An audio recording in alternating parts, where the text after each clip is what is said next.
Okay, so our next guest is Anu Colliery, the TechX happiness speaker and chief happiness officer known as Mr. Happiness. Anu's background includes being a former stand-up comedian, a serial entrepreneur, and a keynote speaker. So he's based in France. He leads a personal growth platform called Humanava that teaches human skills through masterclasses. So today, Arnold will be talking about authenticity. Authenticity is your new currency. Over to you. Thank you so much. Can you all hear me very well? Yeah. Yeah. Thank you, Henry. Nice to meet you. I love your smile. What a moderator you are. I met Henry. I think I reached out about 10 years ago when I was getting in the field. I was getting out of a depression, a movie I was doing, didn't do well as a director, a comedy movie. And, and when a comedian is depressed, it's not good to be around, right? Better to be happy. So I start my happiness journey and quickly I became addicted to it, to helping people, transforming, healing through keynote conferences, coaching, so forth. And very quickly, I went to the happiness workplace. What can I do in the workplace? I used to be an executive before comedy. So I went back to that field and yeah, I had a lovely time creating a bunch of concepts, many places around the world. Today, we are going to focus on authenticity. What does it take to keep being ourselves? And I'm going to share with you a few slides for the first 9 minutes part. And then I believe you're going to break down. We'll come back and I'll do with no slide the second party. But I thought that would be a nice way to introduce some of my concept for the first part. So let me share my screen with you guys. Can you all see my screen? Yeah. Okay, and you can all see it's written authenticity. Yeah. Good. Thank you very much. So yes, authenticity, for me, it's the best thing against fear, right? Everyone say, oh, you either go through love or fear. And many of us were like, okay, how do I do love, right? How can I be more loving? How can I get love? How can I receive love? How can I give love? Especially if you're not, if you didn't grow up in a loving family, right? Let's say 15, 20% of us grew up in a very loving atmosphere when you were a child. So you learn that. But many of us at least understand what is it to be authentic, to be a true self. And for me, that's the best weapon to go after fears. Fear of judgment, fear of other people, fear of standing out. There's one question to ask yourself, and maybe this will be the question you ask yourself in the breakout room. It's what's the cost of inaction? What will it do to you? What will it do to your soul not to change? How are you going to feel with yourself 2, 5, 10, 20 years from now if you have not made the change now to your mental set,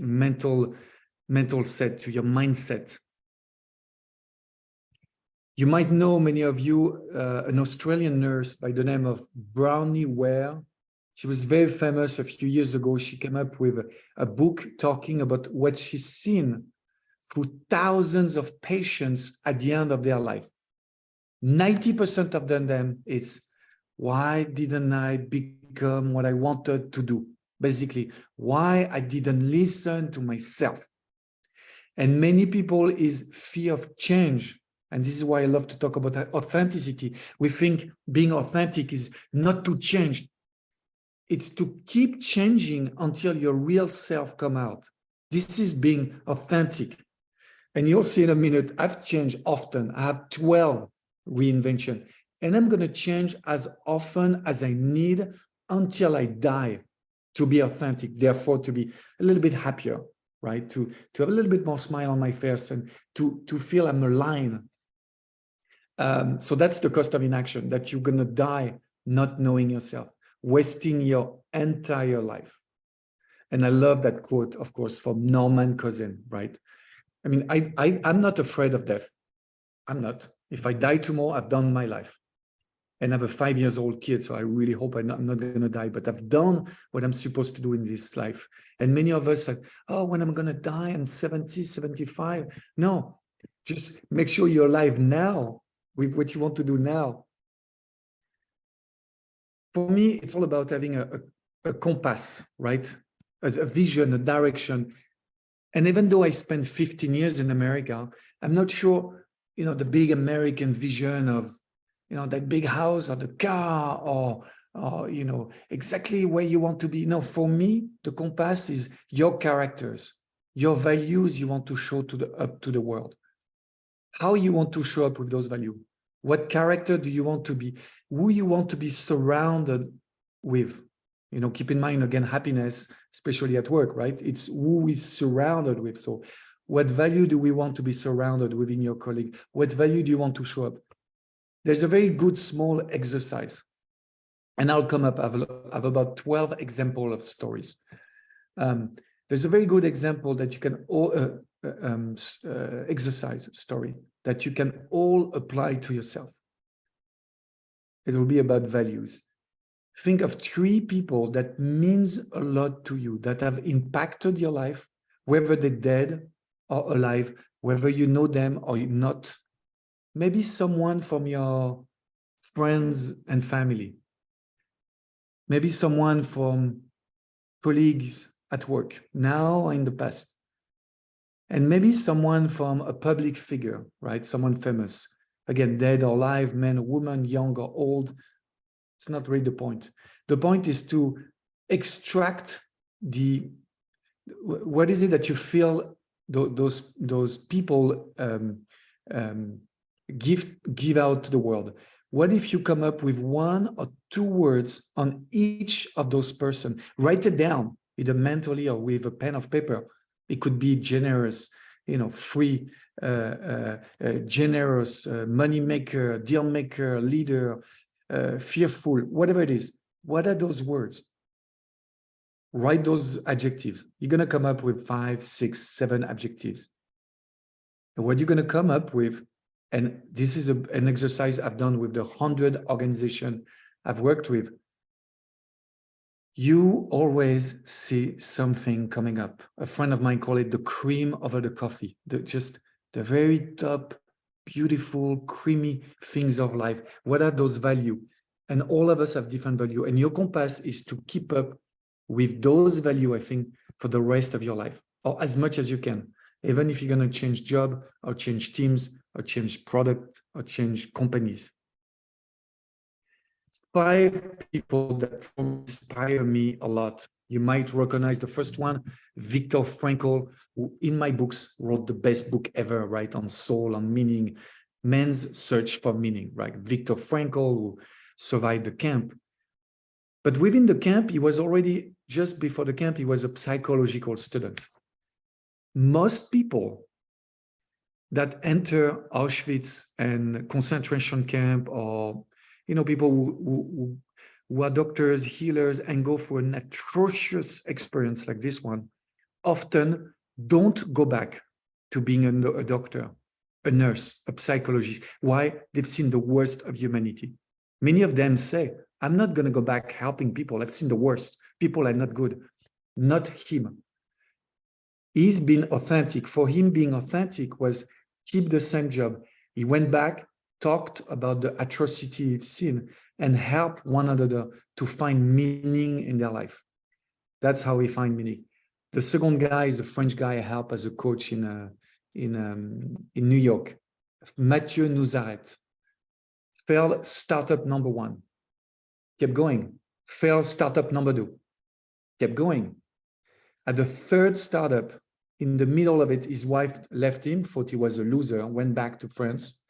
And he said, no, I'm not going to quit entrepreneurship until I have a product that works. That was his mission in life. Created Song Pop, 100 million download, $1 download, $100 million, made his fortune. And that was the beginning of a big holding he has now have. It did not stop. He knew exactly what was his mission in the world. Richard Branson, of course, the pride of UK, I met him when I was 18, just for a few minutes. The whole world loving. Why? Because he kept being an entrepreneur at what is the most important for him, right? And not entrepreneurship, I believe it's creativity. He just want to create, right? The space, Virgin Cola, Virgin Space, Virgin Train, Virgin this and that. Sometimes it's failing. I think recently Virgin Space is losing $100 million. He's taking from his other company. And every time he goes to his board and he starts a new venture, they say no every single time, even though he made these billions of dollars. But he's authentic to his core. His core is keep being a creative guy at heart, create things from scratch he knows nothing about. Reshma Saujani, amazing person. She came to our stage in New York City when we did a event all over New York on transformation and happiness. Reshma Saujani started out as a lawyer, a good one, but in the midst of it, that was not enough. She became a politician. She fell as a politician, and then she became the head of an NGO called Girls Who Code. She's being authentic. Her goal when she became a lawyer was to change the world. She could not change the world enough. Her eyes, when she was a lawyer, she became a politician. She could not change the world enough. In her own way, she became an NGO president. And then Trevor Noah, of course, right? I'm sure many of him know him. I love him. He's probably, for me, one of the best comedians in the world. Same thing. I don't know if his story, right? I'm not going to go into his childhood, but he had a very tough childhood, right? Half black, half white, very difficult in South Africa 35 years ago, still, even after apartheid. He was doing a small job, make his friend laugh. He became a comedian. And he thought he needs to film his endeavors, become a documentary filmmaker on comedy, then start to doing events. US saw him, cast him, and now he's going back to stand-up comedy. No matter what he was doing, his thing is, I'm going to do the best I can and bring as much joy as I can in his work as a comedian, as a filmmaker, as an event producer, and then as a host of the Daily Show in America. I did the same for my whole life. I hear something, some sound. Henry, all good? No, it's all good. It's all good. Yeah, I'm probably speaking too fast because I want to remain within the time. Hopefully you guys get my strange accent, right? I've done everything to lose my accent, but I'm authentic, right? This French authentic accent, which I can't leave. Same thing, you see the Tokyo Tower at the very end. That was when I started my life as a corporate guy. I was selling jewels for Cartier in Japan. Amazing, being a Frenchman in Tokyo 25 years ago, believe me, that was something. Yet, I was not being authentic, just selling jewels. I love communicating, people interacting. I wanted more adventure. I wanted to see what else I got inside of me. I went to Hollywood. Again, I became an actor, director, comedian. And then one time a film didn't work enough. I said, what else I got inside of me? I became an entrepreneur in residence in South Africa, Cape Town, one of the loveliest places in the world. And then something was not enough. So people, some of them thought I was not authentic when I changed.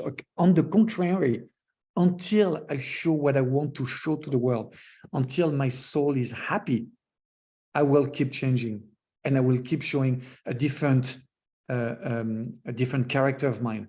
Then I create those stand-up for passion events. We've cast and trained hundreds of people around the world to be themselves on stage in life. And then that's with my team a few months ago, a little bit of longer hair, where we create course on personal growth, a lot in French, unfortunately, for now. I love this quote, right? Because whenever you change, whenever you decide to be authentic, 70 to 80% of people around you don't get you. It's fine. They don't hear the music. They're not you. They don't have the vision. They're not where you want to be in 5 years. And in 5 years from now, every time I do a change And oh my God, you did it. I didn't think you were going to be able to change from one country to the next, on one career to the next. It's fine. You're the only one hearing the music. And at some point, just like our friend, the Dervish Turner, at some point, it will become beautiful and it will become a gorgeous thing where everybody wants to do like you, where there is spectacles, a show about what you do. Imagine when the guy first started with his female dress, how crazy people thought he was. And now it's a beautiful thing that I enjoy, that most of you enjoy. The secret is for me to take time to be aligned, to listen to what you want, to take time off, 2, 3, 4 days, no phones, no friends, no spouse, no child around you. All of us can do that. You can all take 3 days off and see what emerge with no goals, no pressure on yourself, and see what comes out. Twice a year, I do that. And every time I come out with a new things, I don't have to act on it right away, but I know it's there. And I'm going to have to find the right time to let that new voice coming. The goal is this. It's to let that substantifique mal. I'm going to finish by a French word right at the end. It's a beautiful French word that means the reality behind the reality, right? And of course, Steve Jobs was exemplified this, even though he was not really good in terms of happiness at work when you read what he's done with employee. But he was on an individual basis. He was authentic for himself. Yeah, that's my information, but I'm going to stop sharing up. Stop sharing up. Yeah, okay. So what's your question, Arnaud? So I have 2 questions. On a scale from 1 to 10, if you look at your life trajectory, how authentic have you been? First question. Second question, what's the cost of inaction? What's going to happen to you in 2, 3, 4, 5, 6, 7, 10 years from now if you don't change what you really want to change? We know what we need to do to be more ourselves. That's it. So feel free to chat away everything you talked about. I had an interesting chat with Erica. I was paired with her who had this insight. She said every time we talked about midlife crisis, it's actually people who didn't think about the cost of inaction, and it just went on the treadmill. But fortunately, she did years ago. She's working with an hospice, and so she didn't go through this midlife crisis, and hopefully never will. So we had an interesting talks, and rightfully she pointed out that the people I was inspired from in my own talk were people who had a lot of failure and yet moved on. And it's exactly that. For me, I was a big event yesterday in Paris, hundreds of people. And I was sharing with one of the participants, I'm not inspired by someone who's just successful, man or woman, if he doesn't show me the scars of his life on how he rebound, he make the leap to what he became. I have no interest in how much successful. I think one of the reasons we like Richard Branson, we know he's shy sometimes. He gets, I don't know if you've seen him in real life, but he gets sometimes like really red. He doesn't know his words sometimes. So we see there's a real vulnerability, and yet he's able to create those billion-dollar teamwork. I'm part of a great organization actually for you in London called Humanity 100, where Richard Branson company gathers some HR people just to not to do training, but to share new things he's seeing around. Seen him a couple of times, very interesting. So I wanted to share a few points which for me are so important when you decide to be and share your authentic voice. And I'm going to share a few stories. First is emotional intelligence, of course. We've heard so much, it's cliche, but I'll give you a very clear example. Yesterday night, just after the event, just before I came back to Bordeaux, where I live now, I had a dinner with a friend of mine. He's 60 years old, one of the top HR you could imagine. He was HR of 100,000 people organization in France. So, as far as successful as you can get. Yet, My friend left his firm a year ago to start his own HR practice. And for 1 year, he's been feeling guilty to leave his company of 15 years old. He had not set well with him. And he's a very human, very emotionally balanced guy. And yesterday he's like, oh, I feel relieved. We had a talk with my former boss that I left. And keep in mind, he's 60 years old. He was still, he had still blockage just because he didn't convey his emotion. Yesterday, he only, during the day, saw his former boss for 15 minutes. And they just share their feelings, open book. That's it. Just share their feelings. So even a 60 years old man, super emotionally balanced, can have blockage. So to tell you that all of us, if we don't open our heart to why we want to change at some point in our life, whether you're again 20, 30, 40, 50, 60, like my friend, he's always been a corporate guy. It's his first company at 60 years old. You need to share it. Resilience. I'll make sure what example I wanted to tell you on. Resilience. Everyone talks about resilience. For me, resilience is just to keep going with the pain. You can keep going with the emotional pain on because there is something at the end of the road. You can keep going. There is some hope. You need to work as much on your hope than your resilience. A good example, a friend of mine, she was 45, very successful event entrepreneur. Some of the biggest events in France she had produced before COVID. COVID happened, and 50% of people in event bankrupt, right? Most of the world, no more gathering. Some people tried to reinvent themselves, kept that company afloat.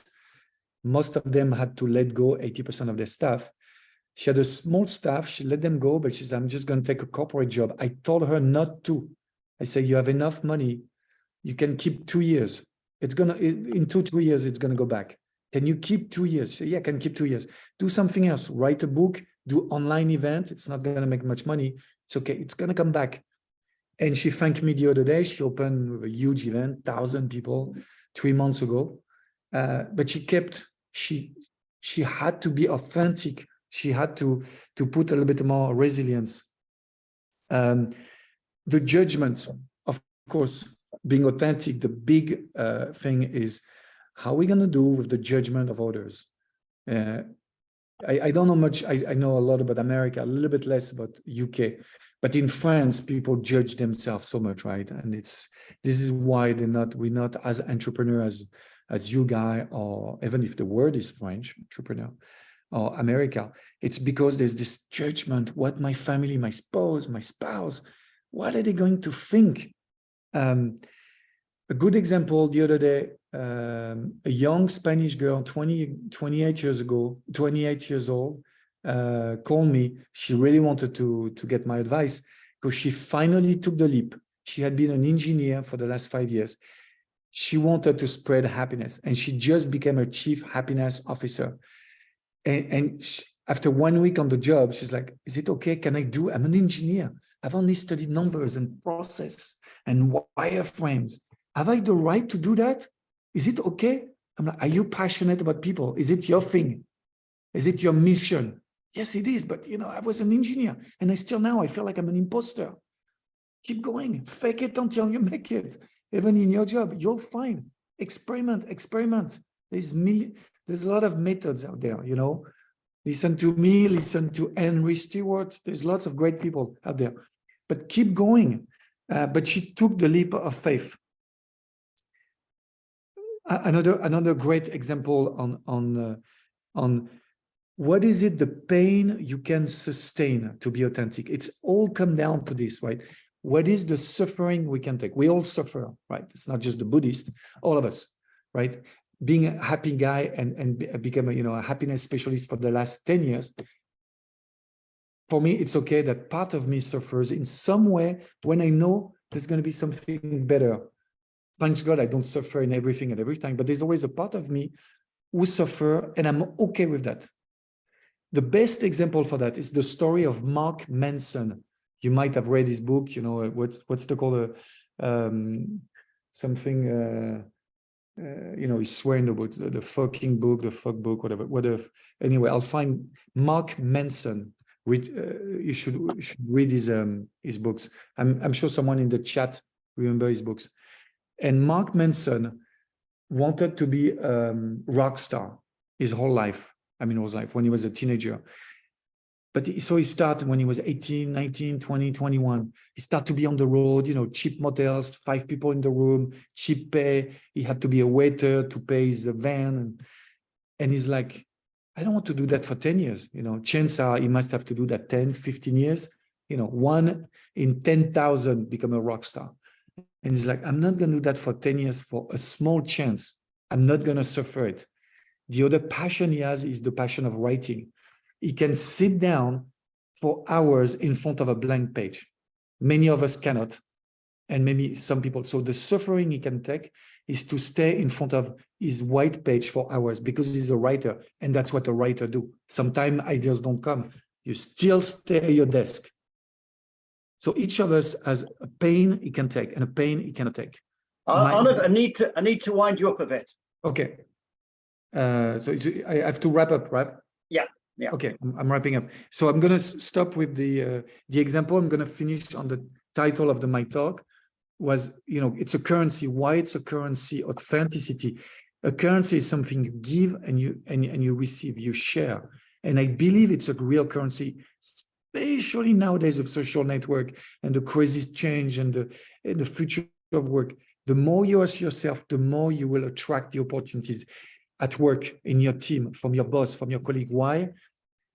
Because they will see you are the same person with the same value. You might change again jobs and department, but you show your real self. You need to show your vulnerability. This is the only way people will want to do business with you. Or at least it's been my case with 13 reinvention in 30 countries. That has been my case, and has been the case of many people I know. So I'm going to finish on the Latin word, amor fati. Love your destiny. Love your life. Okay, thank you, Arnold. So any quick questions for Arnold? And as you're writing the questions, there have been great bits in the chats, Arnold. yes. So if you get an opportunity to have a look at that, some great discussions going on there. Yeah, the subtle art of not giving a fuck. Thank you, Brandon. Great book. One of the best book ever. Authenticity. Thank you for the comment. Any questions for Arnold? I think one of the things that I can say, looking at the chat, is that people are really self-reflecting. Yeah. One of the things that we learn, what we teach in our apprenticeships, is about self-awareness. We have to start with ourselves first and foremost.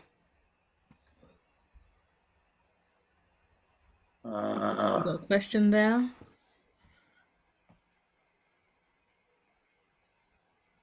Looking at We got any questions? Let's have a look. It was amazing. So much to think about. You make me cry. Okay, how do you open this conversation in a work culture that's a million tears from getting it? Arnold, how do you do that? So again? How do you open this kind of conversation in a work culture that is a million tears from getting it? Sure. So what I do is simple. I do a storytelling exercise. I've done that in 100 organizations. Tell me your real life story. What did it change? How did it change? What was the rupture, the turning point in your life where you understood who you are as a person, not as a business guy, but I do that in the corporate space and I let them open. Usually I do that on groups under 30 people, and one by one they open up. Any culture, anywhere from Saudi Arabia to Pakistan, anyone wants to open. Why? Even though they work in an office where they might do spreadsheet, they all want to belong to something that is above them, all of them. And they're looking for that unconsciously. They don't know why they're there, but they are there because they're looking for a tribe and a family.